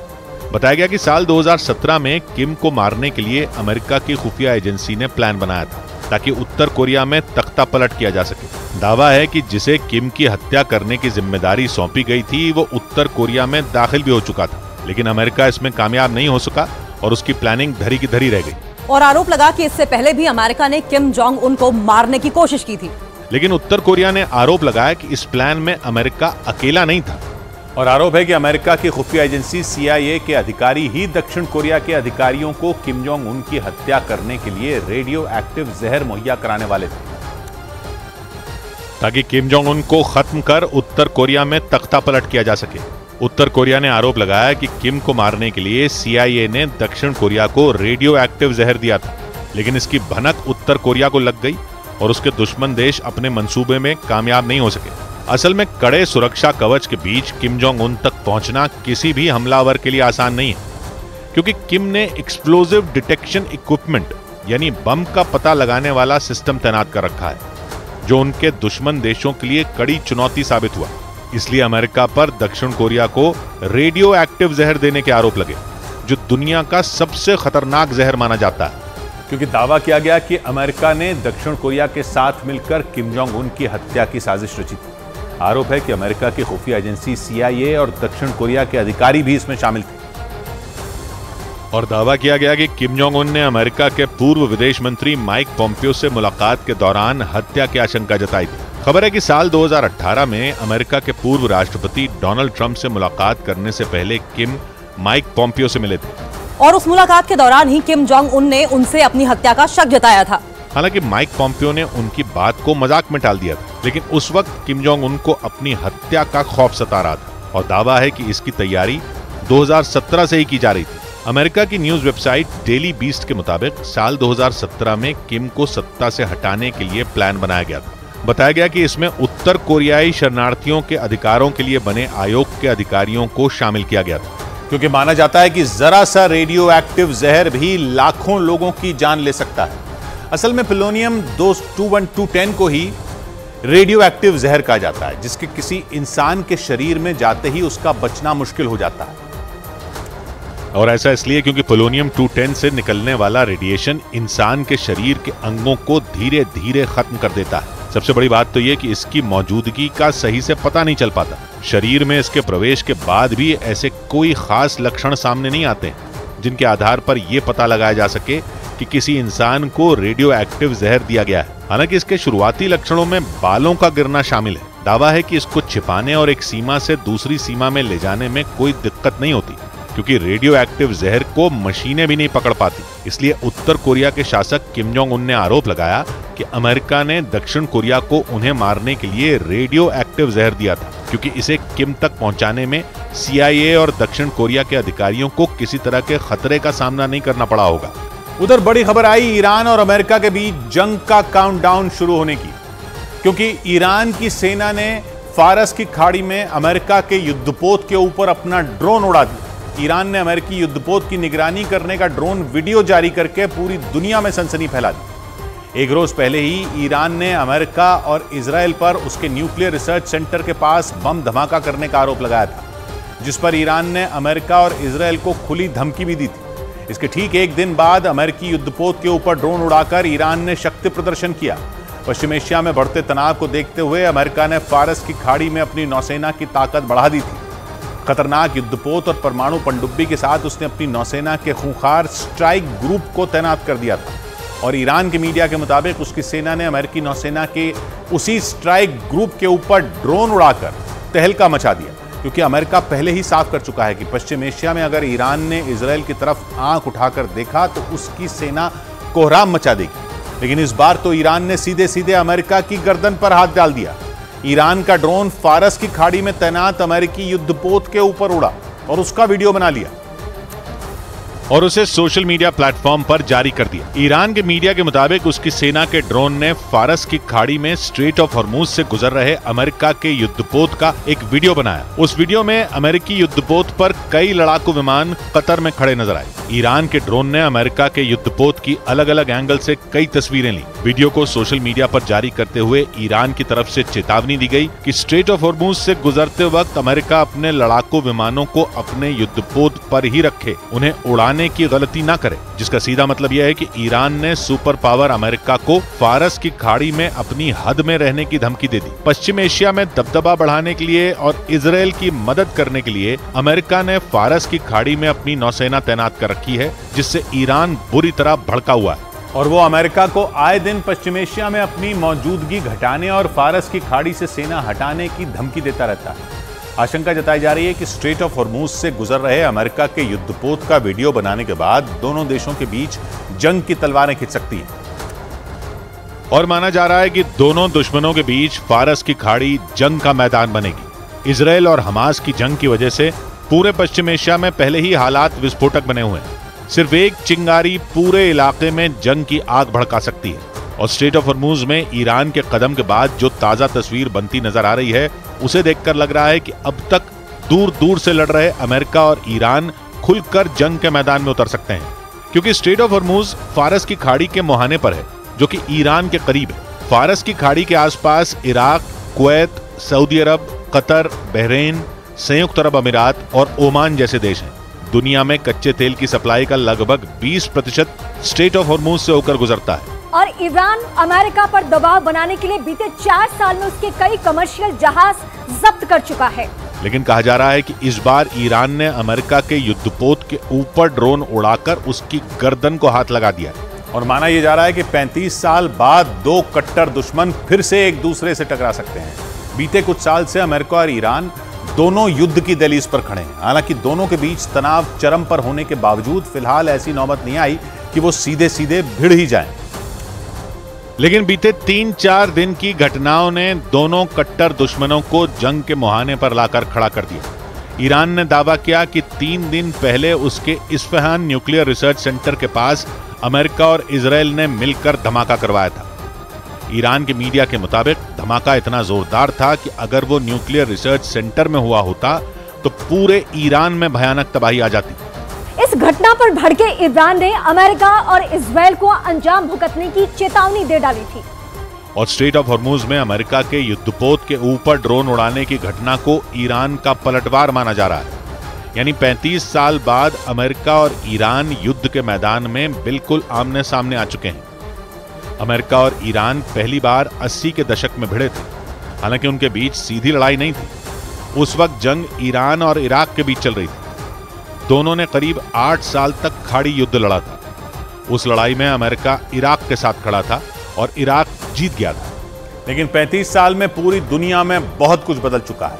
ईरान का कहना है कि आज का ईरान 35 साल पुराना वो ईरान नहीं है जो खाड़ी युद्ध में अमेरिका के हाथों हार गया था। ईरान की सेना ने अमेरिका को चुनौती देते हुए यह कहा कि 80 के दशक के ईरान और आज के ईरान में जमीन आसमान का फर्क है। यानी अगर जंग का सायरन बजा तो ईरान की सेना अमेरिकी फौज को जवाब देने में पीछे नहीं हटेगी।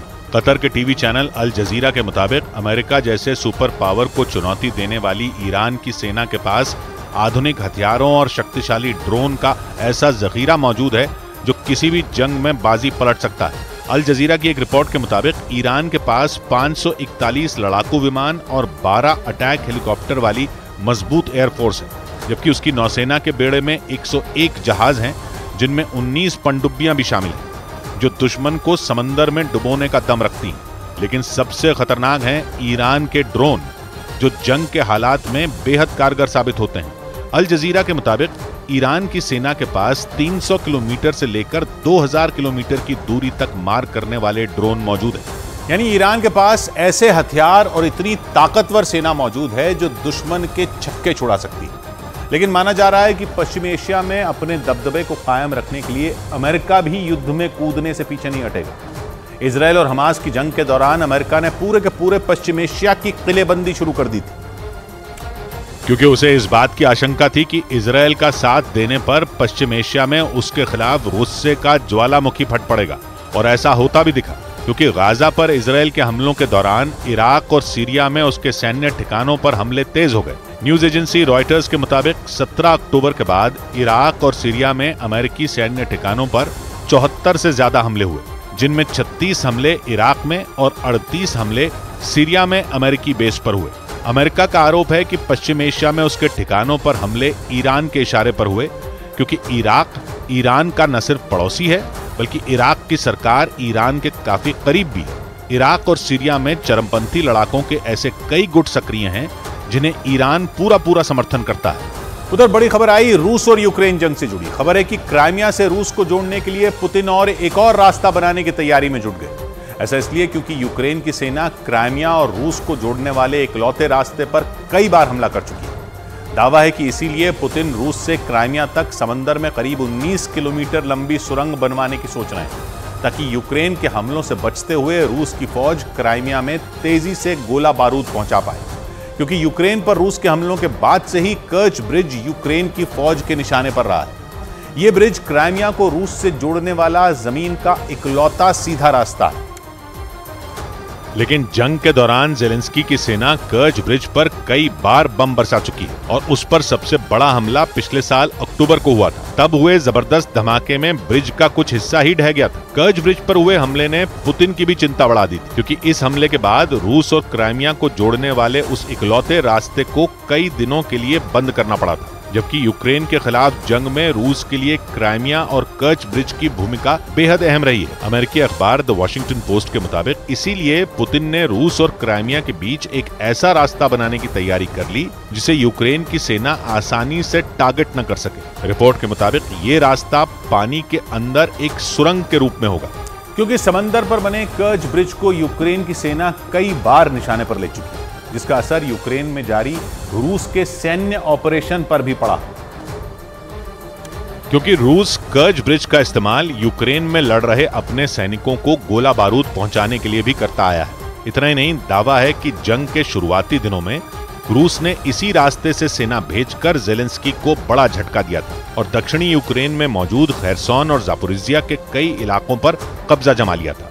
इसीलिए क्राइमिया को रूस से जोड़ने वाला ये रास्ता यूक्रेन को खटकने लगा और इस रास्ते को बर्बाद करने की कई कोशिशें भी हुई, ताकि रूस और क्राइमिया के बीच संपर्क काटा जा सके। द वॉशिंगटन पोस्ट के मुताबिक इसीलिए पुतिन ने क्राइमिया से जुड़े रहने के लिए कर्च ब्रिज के अलावा भी एक और रास्ता बनाने की तैयारी कर ली, जो काला सागर के उत्तरी हिस्से में मौजूद क्राइमिया को रूस के कृष्णदार शहर से जोड़ेगा। द वॉशिंगटन पोस्ट के मुताबिक पुतिन की ये सुरंग करीब 19 किलोमीटर लंबी होगी, जिसमें गाड़ियों के साथ साथ रेल के लिए भी रास्ता होगा।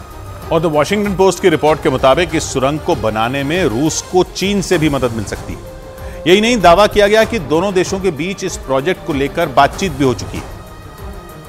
लेकिन हैरानी की बात यह है कि चीन एक ऐसे इलाके में रूस का साथ देने की सोच रहा है जिसे वो मान्यता तक नहीं देता। क्राइमिया साल 2014 से रूस के कब्जे में है, लेकिन चीन ने इस कब्जे को अब तक मान्यता नहीं दी है। यानी चीन क्राइमिया को रूस का हिस्सा मानता ही नहीं। और दावा किया गया है इसके बावजूद वो समंदर के अंदर टनल बनाने में रूस की मदद कर सकता है।